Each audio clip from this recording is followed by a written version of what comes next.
the premature burial. There are certain themes of which the interest is all-absorbing, but which are too entirely horrible for the purposes of legitimate fiction. These the mere romanticist must eschew if he do not wish to offend or to disgust. They are with propriety handled only when the severity and majesty of truth sanctify and sustain them. We thrill, for example, with the most intense of pleasurable pain over the accounts of the passage of the Beresina, of the earthquake at Lisbon, of the plague at London, of the massacre of St. Bartholomew, or of the stifling of the 123 prisoners in the black hole at Calcutta. But in these accounts it is the fact, it is the reality, it is the history which excites. As inventions, we should regard them with simple abhorrence. I have mentioned some few of the more prominent and august calamities on record, but in these it is the extent, not less than the character of the calamity, which so vividly impresses the fancy. I need not remind the reader that, from the long and weird catalogue of human miseries, I might have selected many individual instances more replete with essential suffering than any of these vast generalities of disaster.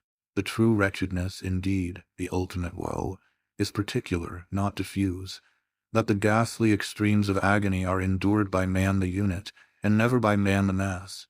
For this let us thank a merciful God. To be buried while alive is, beyond question, the most terrific of these extremes which has ever fallen to the lot of mere mortality. That it has frequently, very frequently, so fallen will scarcely be denied by those who think. The boundaries which divide life from death are at best shadowy and vague. Who shall say where the one ends and where the other begins? We know that there are diseases in which occur total cessations of all the apparent functions of vitality, and yet in which these cessations are merely suspensions, properly so called. They are only temporary pauses in the incomprehensible mechanism.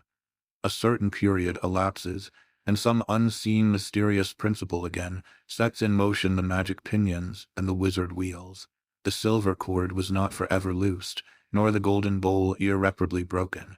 But where, meantime, was the soul? Apart, however, from the inevitable conclusion, a priori that such causes must produce such effects, that the well-known occurrence of such cases of suspended animation must naturally give rise, now and then, to premature interments. Apart from this consideration, we have the direct testimony of medical and ordinary experience to prove that a vast number of such interments have actually taken place. I might refer at once, if necessary, to 100 well-authenticated instances. One of very remarkable character, and of which the circumstances may be fresh in the memory of some of my readers, occurred, not very long ago, in the neighboring city of Baltimore, where it occasioned a painful, intense, and widely extended excitement.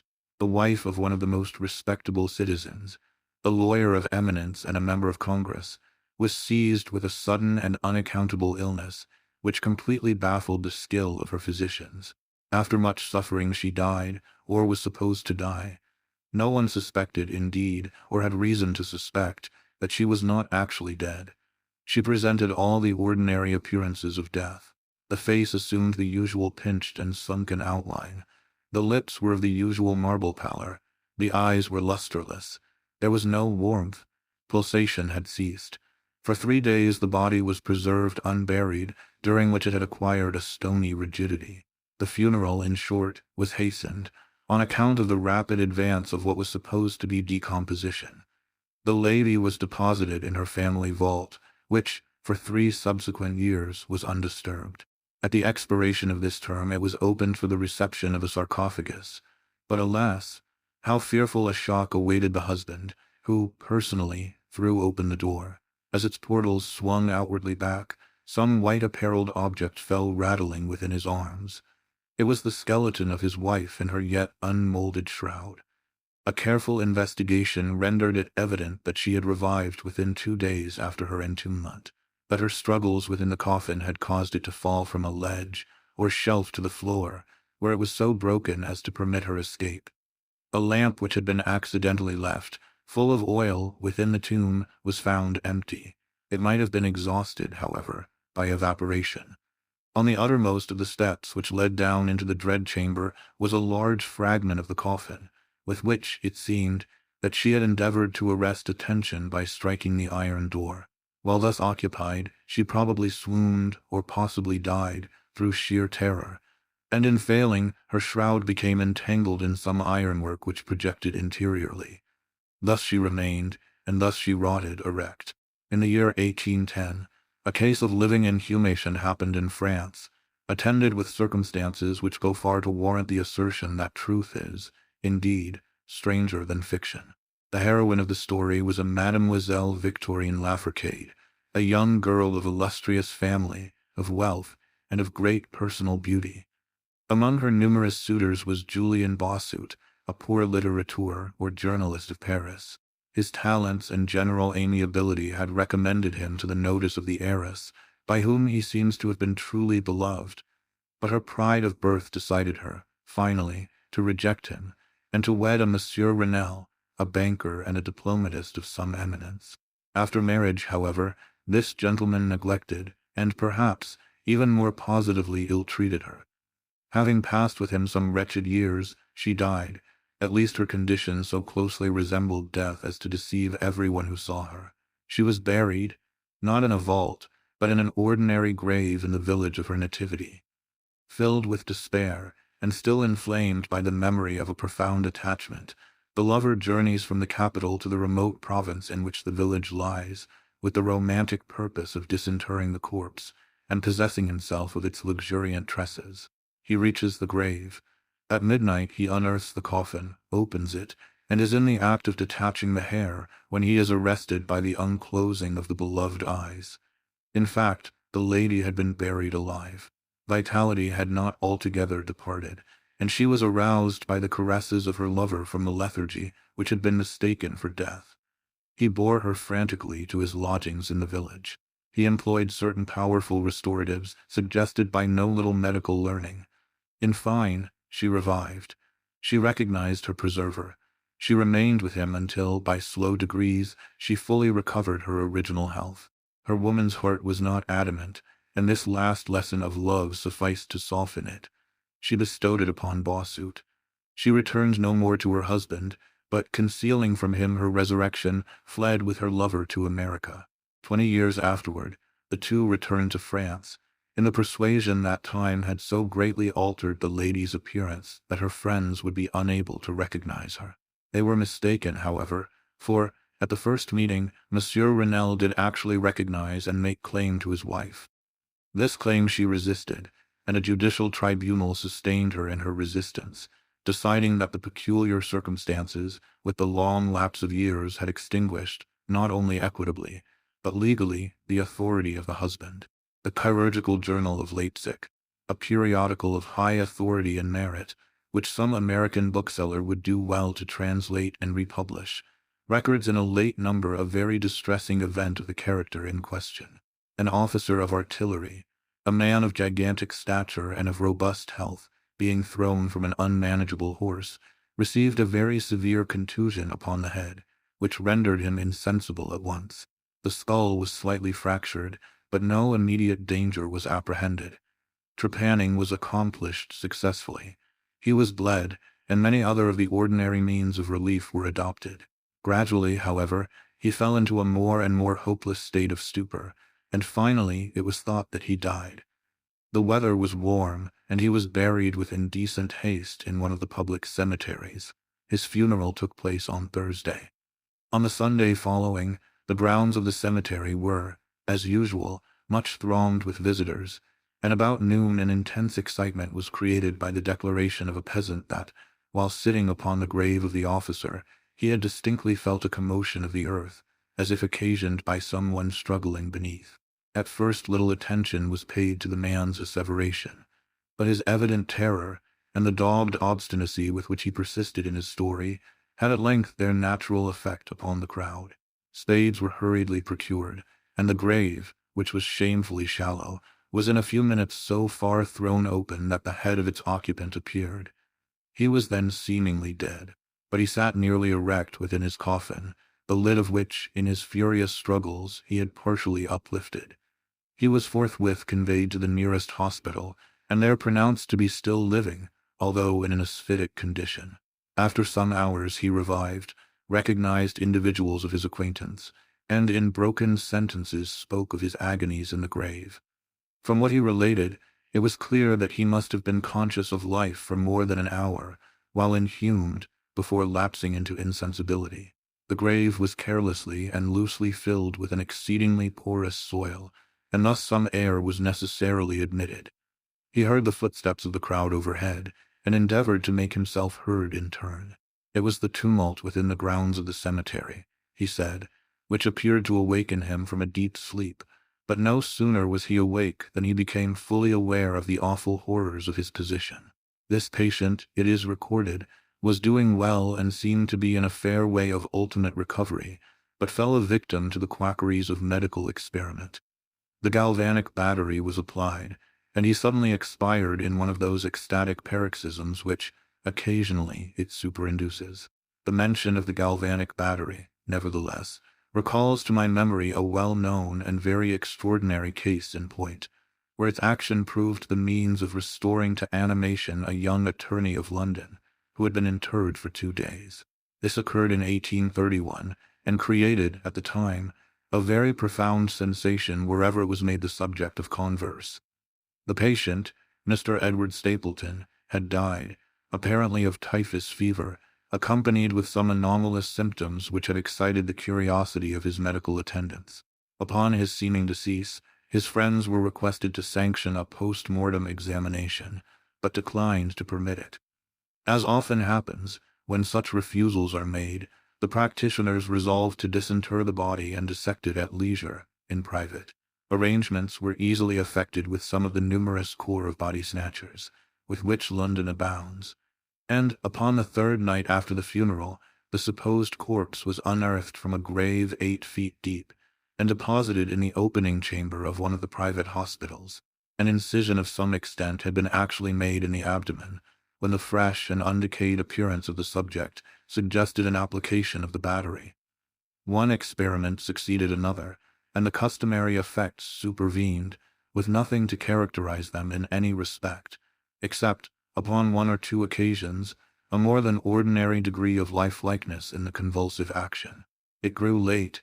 The day was about to dawn, and it was thought expedient, at length, to proceed at once to the dissection.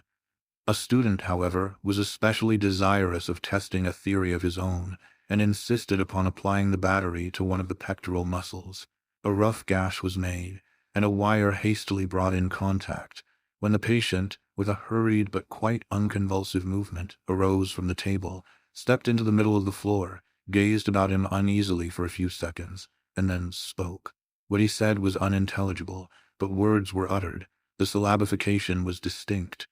Having spoken, he fell heavily to the floor. For some moments all were paralyzed with awe, but the urgency of the case soon restored them their presence of mind. It was seen that Mr. Stapleton was alive, although in a swoon.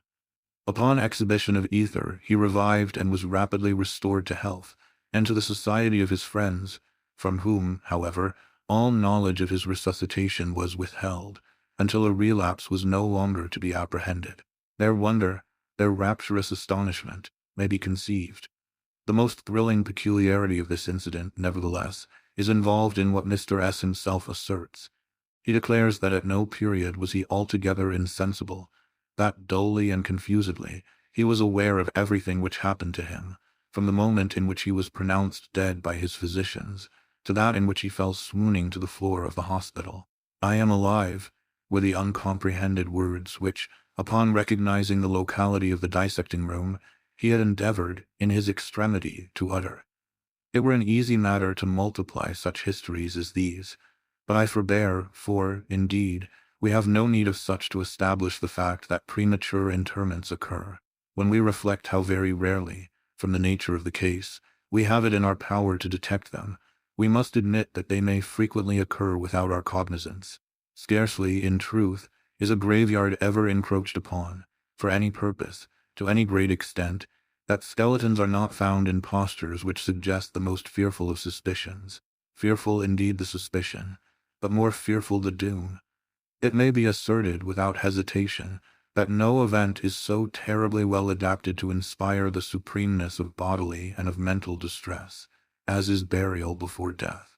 The unendurable oppression of the lungs, the stifling fumes from the damp earth, the clinging to the death garments, the rigid embrace of the narrow house, the blackness of the absolute night, the silence like a sea that overwhelms, the unseen but palpable presence of the conqueror worm, these things, with the thoughts of the air and grass above, with memory of dear friends who would fly to save us if, but informed of our fate, and with consciousness that of this fate they can never be informed, that our hopeless portion is that of the really dead, these considerations, I say, carry into the heart, which still palpitates, a degree of appalling and intolerable horror, from which the most daring imagination must recoil.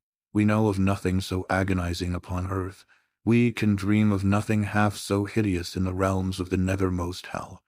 And thus all narratives upon this topic have an interest profound, an interest, nevertheless, which, through the sacred awe of the topic itself, very properly and very peculiarly depends upon our conviction of the truth of the matter narrated. What I have now to tell is of my own actual knowledge, of my own positive and personal experience. For several years, I had been subject to attacks of the singular disorder which physicians have agreed to term catalepsy, in default of a more definitive title. Although both the immediate and the predisposing causes, and even the actual diagnosis, of this disease are still mysterious, its obvious and apparent character is sufficiently well understood. Its variations seem to be chiefly of degree. Sometimes the patient lies, for a day only, or even for a shorter period, in a species of exaggerated lethargy. He is senseless and externally motionless, but the pulsation of the heart is still faintly perceptible. Some traces of warmth remain. A slight color lingers within the center of the cheek, and upon application of a mirror to the lips, we can detect a torpid, unequal, and vacillating action of the lungs. Then again, the duration of the trance is for weeks, even for months, while the closest scrutiny and the most rigorous medical tests fail to establish any material distinction between the state of the sufferer and what we conceive of absolute death. Very usually he is saved from premature interment solely by the knowledge of his friends that he has been previously subject to catalepsy, by the consequent suspicion excited, and above all, by the non-appearance of decay. The advances of the malady are, luckily, gradual. The first manifestations, although marked, are unequivocal. The fits grow successively more and more distinctive, and endure each for a longer term than the preceding. In this lies the principal security from inhumation. The unfortunate whose first attack should be of the extreme character which is occasionally seen, would almost inevitably be consigned alive to the tomb. My own case differed in no important particular from those mentioned in medical books. Sometimes, without any apparent cause, I sank, little by little, into a condition of semi-syncope or half-swoon, and in this condition, without pain, without ability to stir or, strictly speaking, to think, but with a dull, lethargic consciousness of life and of the presence of those who surrounded my bed, I remained, until the crisis of the disease restored me, suddenly, to perfect sensation. At other times I was quickly and impetuously smitten. I grew sick, and numb, and chilly, and dizzy, and so fell prostrate at once. Then, for weeks, all was void, and black, and silent, and nothing became the universe. Total annihilation could be no more. From these latter attacks I awoke, however, with a gradation slow in proportion to the suddenness of the seizure. Just as the day dawns to the friendless and houseless beggar who roams the streets throughout the long, desolate winter night, just so tardily, just so wearily, just so cheerily came back the light of the soul to me. Apart from the tendency to trance, however, my general health appeared to be good, nor could I perceive that it was at all affected by the one prevalent malady, unless, indeed, an idiosyncrasy in my ordinary sleep may be looked upon as superinduced. Upon awaking from slumber, I could never gain, at once, thorough possession of my senses, and always remained, for many minutes, in much bewilderment and perplexity. The mental faculties in general, but the memory in especial, being in a condition of absolute abeyance. In all that I endured there was no physical suffering, but of moral distress and infinitude. My fancy grew charnel. I talked of worms, of tombs, and epitaphs. I was lost in reveries of death, and the idea of premature burial held continual possession of my brain. The ghastly danger to which I was subjected haunted me day and night. In the former, the torture of meditation was excessive, in the latter, supreme.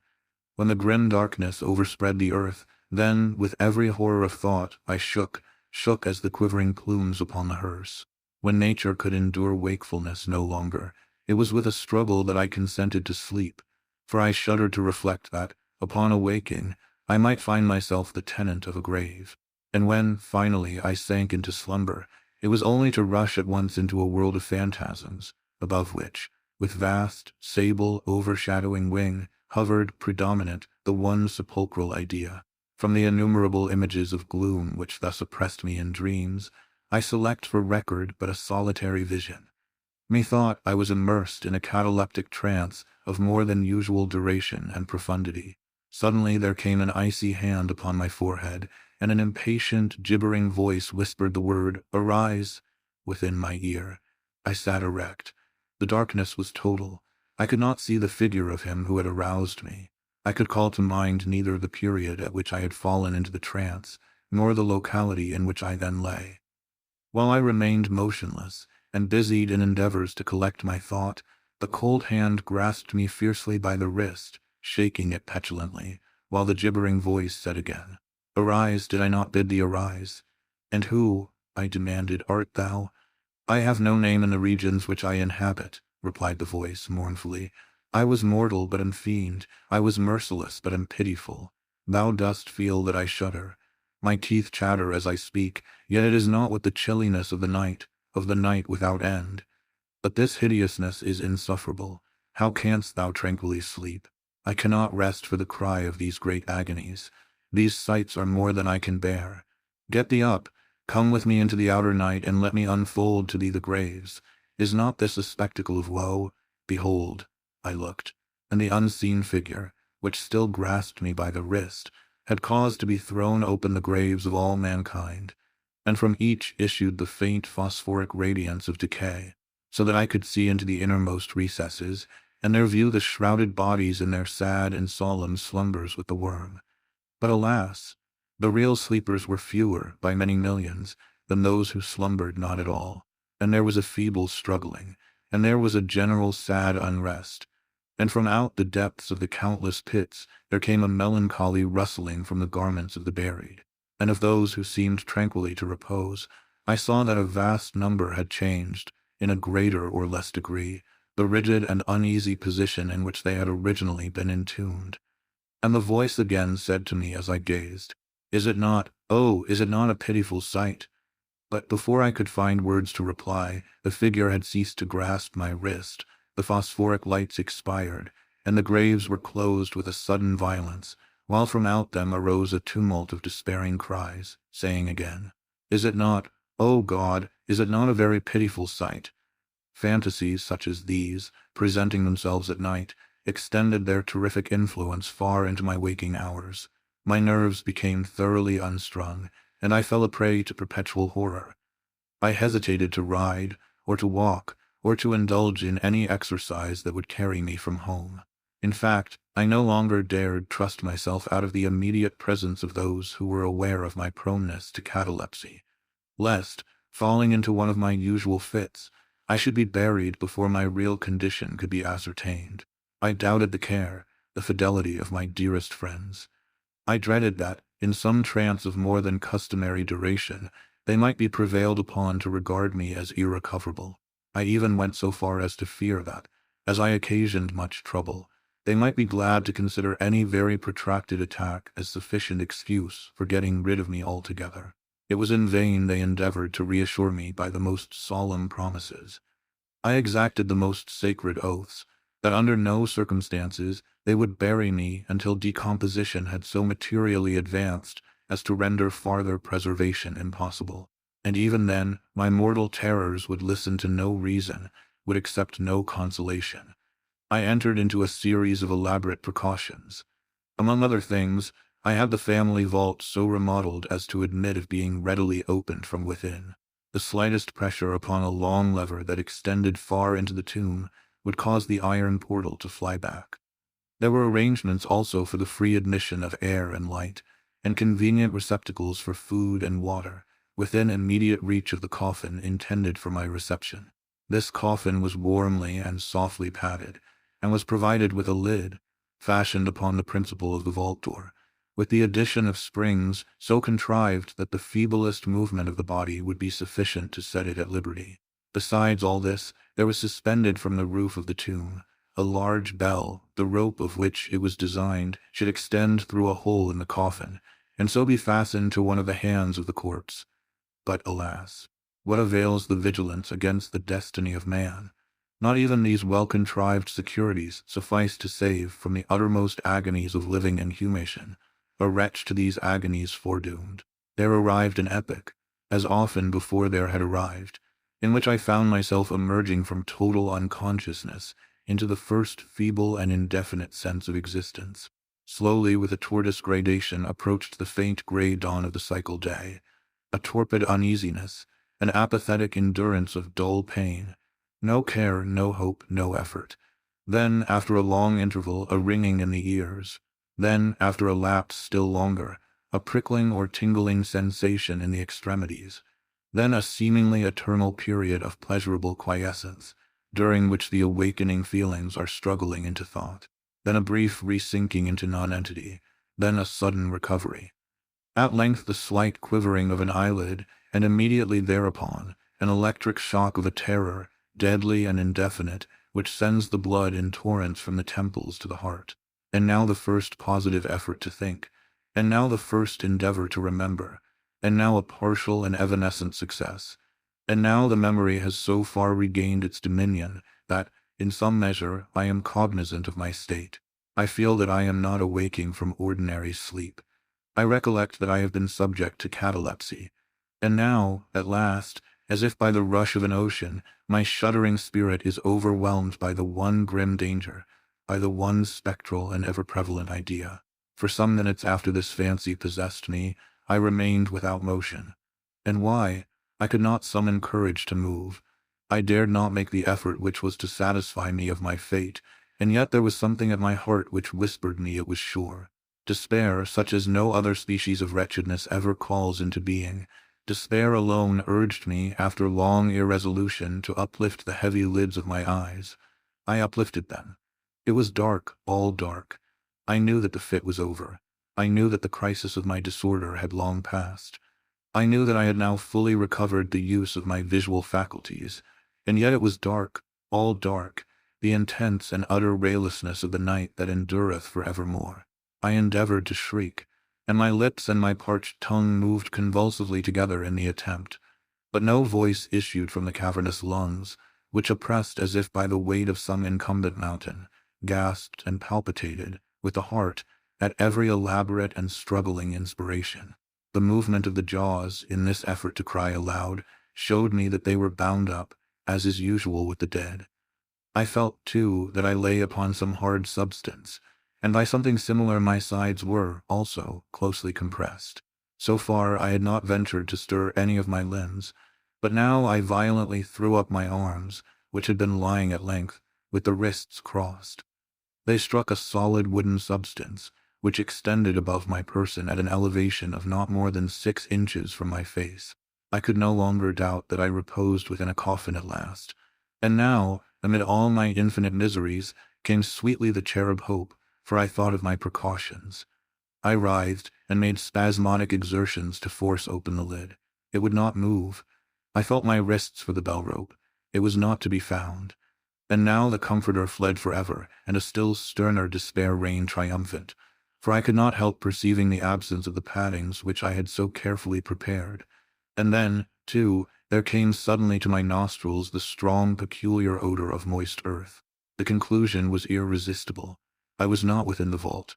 I had fallen into a trance while absent from home, while among strangers, when or how I could not remember, and it was they who had buried me as a dog, nailed up in some common coffin, and thrust deep, deep, and forever into some ordinary and nameless grave. As this awful conviction forced itself, thus, into the innermost chambers of my soul, I once again struggled to cry aloud, and in this second endeavor I succeeded. A long, wild, and continuous shriek, or yell of agony, resounded through the realms of the subterranean night. "Hello, hello there," said a gruff voice in reply. "What the devil is the matter now?" said a second. "Get out o' that," said a third. "What do you mean by yowling in that air kind of style, like a catamount?" said a fourth.